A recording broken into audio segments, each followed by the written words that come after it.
বিচারের বাণী কি নিভৃতে কাঁদবে, এই প্রশ্ন যখন তিলোত্তমা কলকাতার অলিতে গলিতে ঘুরে বেড়াচ্ছে, যখন বারবার এই এক প্রশ্ন উঠছে যে সিবিআই এর এত দেরি লাগছে কেন, কোনো ক্লু কোনো কিছুই কেন বাইরে বেরোচ্ছে না, এই সময় সিজিও কমপ্লেক্স থেকে কিছু খবর ভেসে আসছে। সন্দীপ ঘোষকে নিয়মিত জেরা করার পর বা জিজ্ঞাসাবাদ করার পর কিছু খবর ভেসে আসছে, কিছু টাইমলাইন ফ্রেম করা সম্ভব হচ্ছে। যেমন এক ঘন্টার একটা টাইমলাইন। সকাল 10টায় হাসপাতাল থেকে সন্দীপ ঘোষের কাছে ফোন গিয়েছিল। যে রাতে ঘটনা ঘটে তার পরদিন সকাল 10টায় সন্দীপ ঘোষের কাছে ফোন গিয়েছিল। তারপর তিনি ফোন রিসিভ করলেন।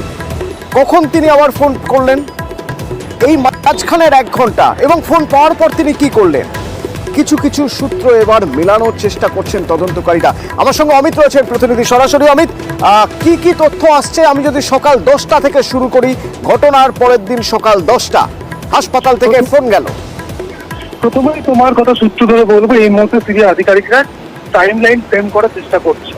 সেক্ষেত্রে ঘটনার দিন সকাল 10টার সময় তৎকালীন অধ্যক্ষ সন্দীপ রায়ের কাছে প্রথম ফোনটি গিয়েছিল হাসপাতাল থেকে। তিনি কিন্তু ফোনটা রিসিভ করতে পারলেন না, সেটি মিসড কল হলো। কারণ তিনি যেটা দাবি করেছেন সিবিআই আধিকারিকদের কাছে জিজ্ঞাসাবাদে, যে তিনি সেই সময় স্নান করছিলেন।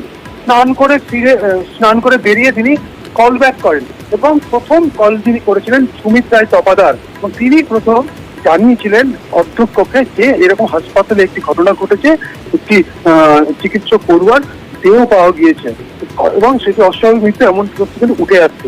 সেই জায়গা থেকে সকাল 10টায় প্রথম ফোন যায় তার কাছে। তিনি ফোনটি মিস করেন, কারণ তিনি স্নান করছিলেন বলে দাবি করেছেন। পরে তিনি স্নান করে বেরিয়ে তিনি কল ব্যাক করেছিলেন, এবং যিনি কল করেছিলেন তিনি সুমিত রায় তপাদার। তিনি প্রথম জানিয়েছিলেন অধ্যক্ষকে, এমনটাই কিন্তু জিজ্ঞাসাবাদে দাবি করেছেন সন্দীপ। মাঝখানে কতটা সময়, অর্থাৎ তিনি ফোন করতে পারেননি, মানে ফোন ধরতে পারেননি, তারপরে তিনি রিং ব্যাক করলেন, সেটা কটার সময়? মাঝখানের এই টাইম কতটা? মানে আমি এই জন্য জানতে চেয়েছি, আরজি করের সেই সময়ের প্রিন্সিপাল সন্দীপ ঘোষ ঘটনার কথা জানার পর হাসপাতালে পৌঁছলেন কটা নাগাদ? হাসপাতালে তিনি ঠিক পৌঁছেছেন 11টা নাগাদ, এমনটা কিন্তু দাবি করা হয়েছে তদন্তকারী আধিকারিকদের কাছে। এবং তাকে জিজ্ঞাসাবাদে তিনি যে জানান যে সকাল 10টায় ফোন পাওয়ার পরে তিনি মিস করেন। তারপরে তিনি যখন বাড়ি থেকে বেরোন হাসপাতালের উদ্দেশ্যে, এর মাঝেও কিন্তু তিনি বেশ কিছু ফোন করেছিলেন।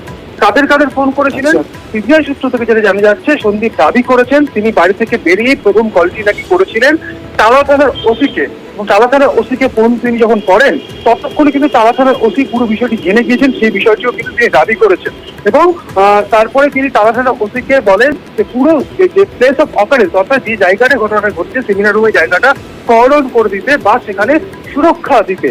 এরপরে তিনি ফোনটা করেছিলেন হাসপাতালের এমএসভিপি, তৎকালীন এমএসভিপি যিনি ছিলেন দায়িত্বে, সঞ্জয় বাসু, তাকে। এবং তারপরে হাসপাতাল যেতে তিনি তার তৃতীয়তম ফোনটি করেছিলেন রোগী কল্যাণ সমিতির যিনি দায়িত্বে রয়েছেন সুদীপ্ত রায়কে। এবং চতুর্থ ফোন তিনি করেছিলেন হাসপাতালের কেস মেডিসিন বিভাগের বিভাগীয় প্রধানকে। এবং পুরো বিষয়টি কিন্তু এই যে প্রথমে সকাল 10টা থেকে যে ফোন এলো, তিনি ফোনটা মিস করলেন। তারপরে তিনি স্নান থেকে বেরিয়ে কল ব্যাক করলেন। সুমিত রায় তপাদার তাকে খবরটা দিলেন যে এরকম হাসপাতালে চিকিৎসক পড়ুয়ার মৃত্যু হয়েছে।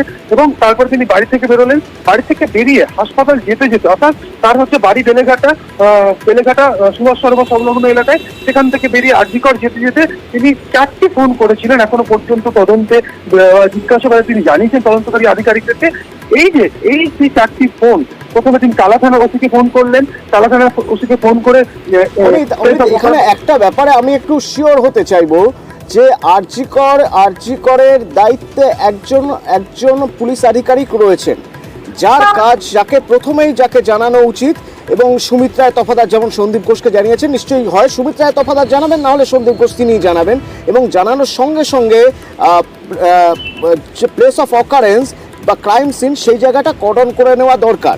এবার 10টার সময় ফোন করেছেন সন্দীপ ঘোষ, 10টার সময় সন্দীপ ঘোষকে ফোন করা হয়েছে। সন্দীপ ঘোষ সেই ফোন পাওয়ার পর যখন আরজি কর যাচ্ছেন, তারপরে তিনি টালা থানার ওসিকে ফোন করে নির্দেশ দিচ্ছেন জায়গাটা কর্ডন অফ করার। তার আগে তার মানে জায়গাটা অরক্ষিত ছিল।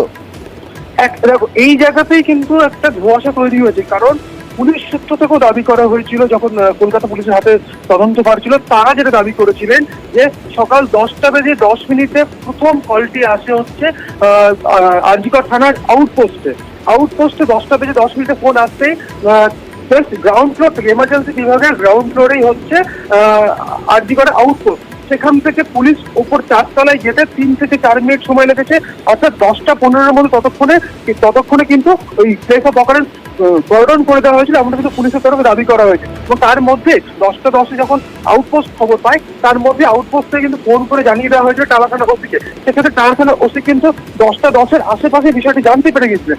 অন্যদিকে যে টাইম ফল আমরা যে ফ্রেম এখনো পর্যন্ত পাচ্ছি, টাইম লাইন যে পাওয়া যাচ্ছে, তাতে দেখা যাচ্ছে যে এই সন্দীপ ঘোষ বাড়ির থেকে বেরোনোর পর টালা থানা ওসিকে তিনি যখন বলেন ঘটনার কথা, তিনি ততক্ষণে কিন্তু টালা থানা ওসি জেনে গিয়েছেন এবং দেহ সুরক্ষিত করার জন্য বা প্লেস অফ অকারেন্স সুরক্ষিত করার জন্য কর্ডন করে দেওয়া হয়েছে। এই তথ্যগুলো কিন্তু পুলিশের থেকে উঠে এসেছে বা পুলিশের তরফে কিন্তু সিবিআইকে এই বিষয়গুলি জানানো হয়েছে।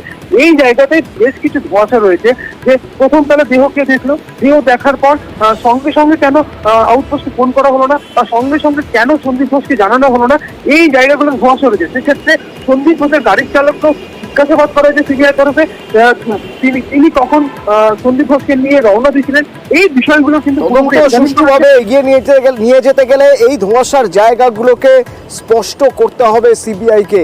সময় লাগছে হয়তো, কিন্তু সময় লাগলেও অন্তত সুনির্দিষ্ট তথ্য বার করে প্রমাণ সহযোগে শাস্তির দাবি তো উঠবেই।